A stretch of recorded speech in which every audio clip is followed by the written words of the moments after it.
Yo, you ever love something so much you build your whole identity around it and then that thing completely changes over time and starts losing all meaning until it's so diluted that it really doesn't stand for anything anymore, but it makes more money than it ever has but loses the passionate core audience, so they decide to bring it back to the roots to reel you back in? That ever happened to you? Well, it's happened to me with Naruto, but no one asked, and I'm here today to talk about Assassin's Creed. A little casual video, cause what even is the YouTube algorithm anymore? What does it want from me? I made a video a while back about AC2, and I replayed the game for it and really went in depth analyzing the mechanics and how the game felt 10 years later, and I kinda came to the conclusion that it holds a dear place in my heart, but it didn't really stand the test of time as a game. But it's been a while since that video, so I forgot all the nitpicky bullshit, and I'm back to being blinded by pure nostalgia. And you know what? I prefer being in this state because I actually used to enjoy games before I started picking them apart and analyzing different mechanics as if that's how the game was made to be perceived. The recent 3 AC games all suffered from that weird thing where it's like, wow, but it's so big and nice. But the wow was always a lie. I felt like I should be impressed because it's like I'm living in ancient Greece. How cool is that? Well, not cool enough, bitch. Why is that?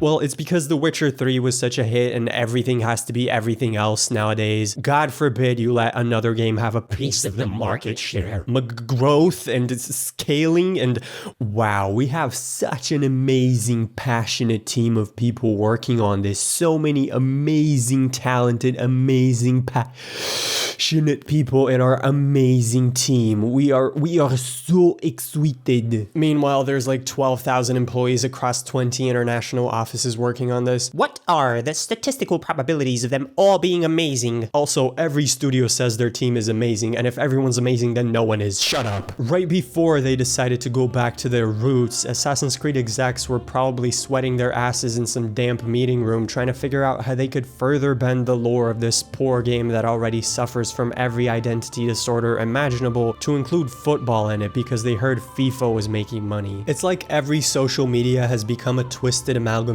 of every other social media, and all that ever results in is shitty slop goo. The Witcher 3's world came together as a result of actual passion by a comparatively tiny amount of people. So what do we do now? Copy everything but set it in a different country and time period because that will surely add our own fresh twist to it.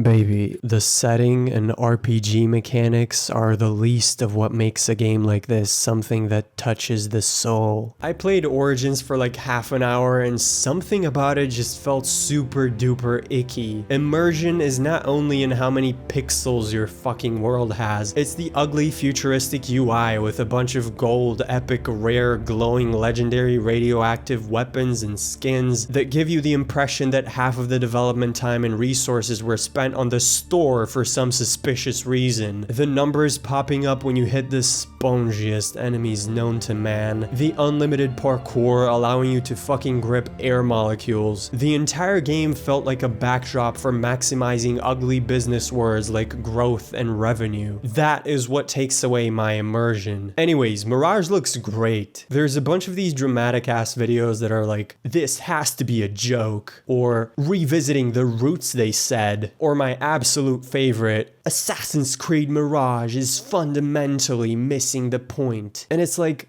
brothers, chill. Yeah, it's a trendy franchise that easily gets views, but we got like 3 minutes of gameplay. Back in my day, you would wait until the game was out so you could overlay Curb Your Enthusiasm music and Hispanic Guy Laugh.mp4 over some actual buzz. A big complaint I see is that the parkour is not fluid enough. I honestly had to watch this video 3 times to understand what the guy was trying to point out.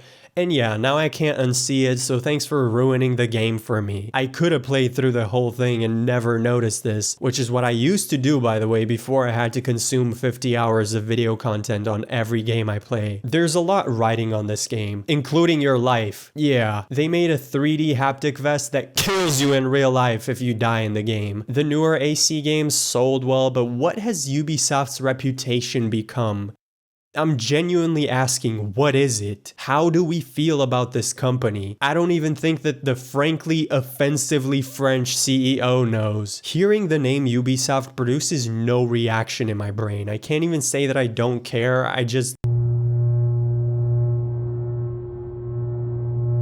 There's a refreshing kind of hype around this game. Those videos I mentioned earlier, you get those with pretty much every game. Negativity gets views, but what we're also getting with Mirage is something I haven't felt in a while. There's this old school sense of community excitement around it. It made me realize how long it's been since YouTube felt like creators doing a thing together rather than competing to outdo each other. I'm assuming most people who are excited about Mirage are a bit older, played AC1 or the Ezio trilogy back then, and are nostalgic about how this game used to feel. That's where I fit in as well. It's kind of worrying how long it took to get out of my edgelord assassin phase. People my age were like getting jobs and I was still pulling the fucking hood over my face on my epic walk to get groceries. But yeah, I've been binging Mirage content and boy, this game looks good. I don't think I've been this hyped about a game since Cyberpunk, and I've learned zero lessons from that, so I'm setting all the unrealistic expectations I can think of and you can't stop me. This game is gonna take me back to 2009 and everything will be okay again. Year 861 Baghdad is just such a fucking exciting setting for me and I can't wait to get to explore it. This is a strong point for most AC games, honestly. As much as you would complain about everything else, the worlds have always been solid, but these games just shine the brightest in a setting like this with short buildings and tight alleyways, and I just want to learn more about this epicenter of human civilization in its golden age. It's just not something that any other game has ever done. Also, the return to the OG style of robes, and the dye, you can dye them again,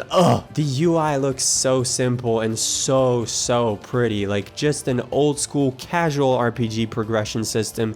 You're not given a whole arsenal of weird ass weapons. You have your main like sword and dagger or whatever, and you upgrade those and you unlock tools that each open up a meaningful new mechanic to assist you, and you upgrade those as well. People complain about this focus mode thing where you can slow down time and execute an automatic kill chain. I guess it's too easy or unrealistic.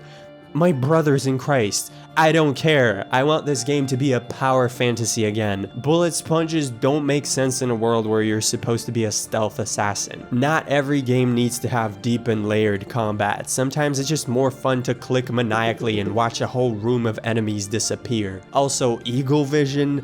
These guys kind of been had superpower since the beginning. You just weren't a cynical little bitch back then. I'm sorry, that was a bit rude. What I'm trying to say is, let games be games.